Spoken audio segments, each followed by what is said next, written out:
시청자 여러분 안녕하십니까? 9월 29일 목요일 KBTV 브레이킹 뉴스입니다. 먼저 속보입니다. 오늘 아침 8시 45분 뉴저지 트랜짓의 호보큰역에서 열차 사고가 발생해 최소 3명이 죽고 100명 이상이 부상을 당했습니다. 사고가 난 차량은 오늘 아침 7시 23분에 스프링밸리를 떠나 호보큰으로 향하던 뉴저지 트랜짓 열차 1614번이었으며 8시 38분에 호보큰에 도착 예정이었으나 평소보다 서행하다 역에 도착하면서 벽을 들이받았습니다. 대부분의 부상자는 대기실과 기차 첫 번째 칸에서 발생했습니다. 열차가 실내에 있던 대기실과 플랫폼 사이에 멈춰 서면서 지붕 등을 덮고 있던 금속 구조물이 무너져 역 안에 서 있던 승객들이 부상을 당했으며 기차의 첫 번째 칸에 타 있던 승객들 역시 충돌의 여파로 부상을 당했습니다. 이 사고에 관한 추가 소식은 오늘 밤 9시 뉴스투데이에서 더 전해드립니다. 어제 오후 사우스캐롤라이나에서 10대 소년이 집에서 아버지를 쏜 뒤 학교로 가 총격을 가하는 일이 발생했습니다. 이 소년은 초등학교에 가기 직전 집에서 아버지인 47세 제프리 오스본을 먼저 쐈으며 이후 학교로 가 오후 1시 45분 학생들을 향해 총을 쐈습니다. 이 총격으로 6살 학생 1명이 중상을 입어 인근 병원으로 옮겨져 수술을 받았으며 또 다른 6살 학생 1명과 여교사 1명은 부상을 입었지만 다행히 심각한 수준은 아닌 것으로 파악됐습니다. 먼저 총을 맞은 아버지는 집에서 주검으로 발견됐습니다. 이번에 총격이 발생한 초등학교에는 총 286명의 학생이 재학 중이지만 사건 발생 직후 학생들은 스쿨버스를 통해 인근 교회 등으로 대피했고 가해 학생은 구금됐습니다. 퀸즈의 리치우드에서 한 여성이 칼에 찔려 사망했습니다. 경찰에 따르면 이 여성은 어젯밤 11시 50분에 함께 살고 있던 룸메이트 남성과 집안에서 언쟁을 벌이던 중 칼에 찔려 숨졌습니다. 가해 남성은 이 여성의 목과 등, 팔을 찌른 뒤에 자신의 다리도 찌른 것으로 파악됐습니다. 현재 용의자는 경찰에 체포됐다가 자해한 상처 등을 치료받기 위해 병원으로 옮겨졌으며 생명에는 지장이 없는 것으로 파악됐습니다. 어제 저녁 6시경 95번 인터스테이트 고속도로에서 사고가 발생해 하수 폐기물을 싣고 가던 트럭 운전자가 사망했습니다. 경찰은 이 사고와 관련해 다른 차를 운전하던 35세 남성을 음주운전 등의 혐의로 체포했습니다. 사고는 이 35세 남성의 차량의 조수석이 트럭의 운전석을 들이받으면서 일어났습니다. 충돌 직후 트럭 운전자가 차를 오른쪽으로 꺾으면서 가드레일을 들이받았고 이후 전봇대와 나무 등에 충돌하면서 이 충격으로 트럭에 화재가 발생해 트럭 운전자는 자리에서 사망했습니다. 이 사고로 어젯밤 10시까지 인터스테이트 95번 고속도로의 양 방향이 모두 통제되고 오늘 아침 6시까지 남쪽 방면의 차량이 통제됐다 재개됐습니다. 지난 18일 퀸즈에서는 한 남성이 여성 바텐더가 술을 더 제공하지 않는다는 이유로 그녀의 머리를 유리로 가격하는 사건이 발생했습니다.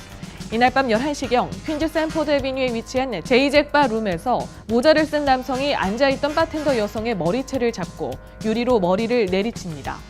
경찰은 바텐더 여성이 남성 용의자로부터 먼저 마신 술값을 받지 못해 술을 달라는 남성의 요구를 거절하자 이와 같은 일이 벌어졌다고 전했습니다. 경찰은 이 여성이 병원으로 후송돼 머리를 5반을 꿰맸다고 덧붙였습니다.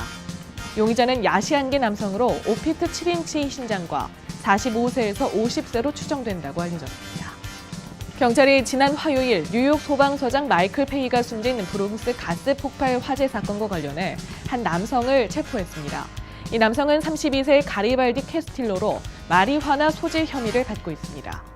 지난 화요일 브롱스 234가의 한 가정집에서 가스 누출 신고 전화를 받고 출동한 소방 인력이 조사 중에 있을 때 이 집에서 폭발이 발생해 17년차 뉴욕 소방서장 마이클 페이가 숨지고 경찰과 소방 인력을 포함한 20여 명이 다쳤습니다. 뉴욕시경은 이 사건이 단순 가정집 화재 사건이 아닌 마리화나 재배실 혹은 약물 실험실 가스 폭발 사건으로 보고 수사를 진행하고 있습니다. 경찰은 가리발디 캐스틸로 이외에도 뉴저지 클립사이드 팍에서 34세 남성 줄리오 셀시도 사건과 관련해 체포했습니다. 경찰이 브롱스 몰튼 운동장에서 한 20대 남성을 죽음으로 몰고 간 총격 사건의 용의자를 쫓고 있습니다. 사건은 지난 화요일 7시 반 브롱스 웨스트 트레몬트 애비뉴의 몰튼 운동장에서 발생했으며 21세 남성 유니얼 매노는 뒤통수에 총을 맞았습니다. 그는 즉시 병원으로 이송됐지만 숨졌습니다. 경찰은 이 사건의 희생자 남성 유니얼 매넌이 의도된 범행 대상은 아닌 것으로 보고 수사를 진행 중입니다. 공포 영화에서나 보던 무서운 가면을 쓴 광대들. 최근 이런 분장을 한 남자들이 엘라베마와 버지니아, 그리고 플로리다와 콜로리다주에도 나타났는데요. 인터넷에서는 이들이 출몰한 동영상과 함께 이 광대들이 사람들을 위협하고 숲으로 납치해 살인까지 한다는 괴담이 퍼지기까지 했습니다. 이에 엘라베마주 제퍼슨 카운티 아이언데일시에서는 지난 19일 쉐이즈밸리 고교를 비롯한 학교들이 잇따라 휴교 조치까지 내렸는데요.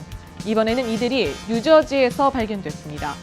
현재 하얀색으로 분장한 광대를 보거나 이들이 아이를 쫓아다닌다는 등의 신고는 펜실베니아주와 접하고 있는 델라웨어강 인근의 필립스버그에서 나오고 있으며 이들로 인한 피해 신고는 아직 접수되지 않았습니다. 경찰 당국은 이를 심각하게 받아들이고 조사 중이라고 말하면서 다만 이들의 출몰이 단순한 장난에서 비롯된 일일 수도 있다며 주민들에게 침착하게 대응할 것을 당부했습니다. 코스트코에서 치킨 너겟 사신 분들, 냉장고를 한번 확인해 보셔야겠습니다. 식품 제조업체 타이슨 푸드의 치킨 너겟 제품 13만여 파운드가 리콜됐습니다. 리콜된 제품은 타이슨 풀리 쿡트 펜코 치킨 너겟으로 이 중 5파운드 제품이 코스트코에서 판매됐으며 20파운드 제품은 필라델피아의 한 도매업체에 납품됐습니다. 리콜 제품의 유통기한은 2017년 7월 18일까지로 기재돼 있으며 제품 번호는 23575928입니다.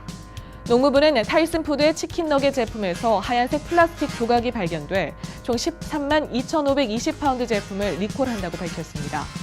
이와 관련해 타이슨 푸드 측은 검출된 플라스틱 조각은 운송 벨트를 연결하는 플라스틱 막대가 제조 공정 중 들어간 것으로 추정된다며 현재까지 이번 결함과 관련해 보고된 피해 사례는 없다고 밝혔습니다.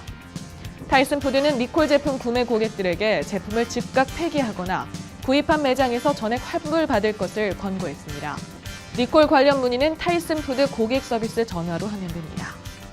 뉴욕시 최초로 소수계 여성 사업체에 대한 정부 조달 프로그램을 총괄하는 소수계 여성 사업국이 신설됐습니다. 어제 빌 드블라지오 시장은 소수계 여성 사업체에 대한 정부 조달 사업을 강화하고 조달 예산을 확대하기 위한 전담 기관으로 시장실 산하에 소수계 여성 사업국을 마련했다고 밝혔습니다. 소수계 여성 사업국은 소수계 여성 소유 사업체에 대한 시 정부 조달 사업 관련 정책을 관장 집행하는 최고 기관으로 현재 시 정부 주요 사업들을 총괄하고 있는 리차드 브레이 시장실 산하 전략 정책 사업국장이 이끌게 됩니다. 9월 29일 목요일 KBTV 브레이킹 뉴스 마칩니다. 뉴저지 호보큰 열차 사고를 비롯한 다른 추가 소식은 오늘 밤 9시에 KBTV 뉴스투데이에서 확인하실 수 있습니다. 시청해주신 여러분 고맙습니다.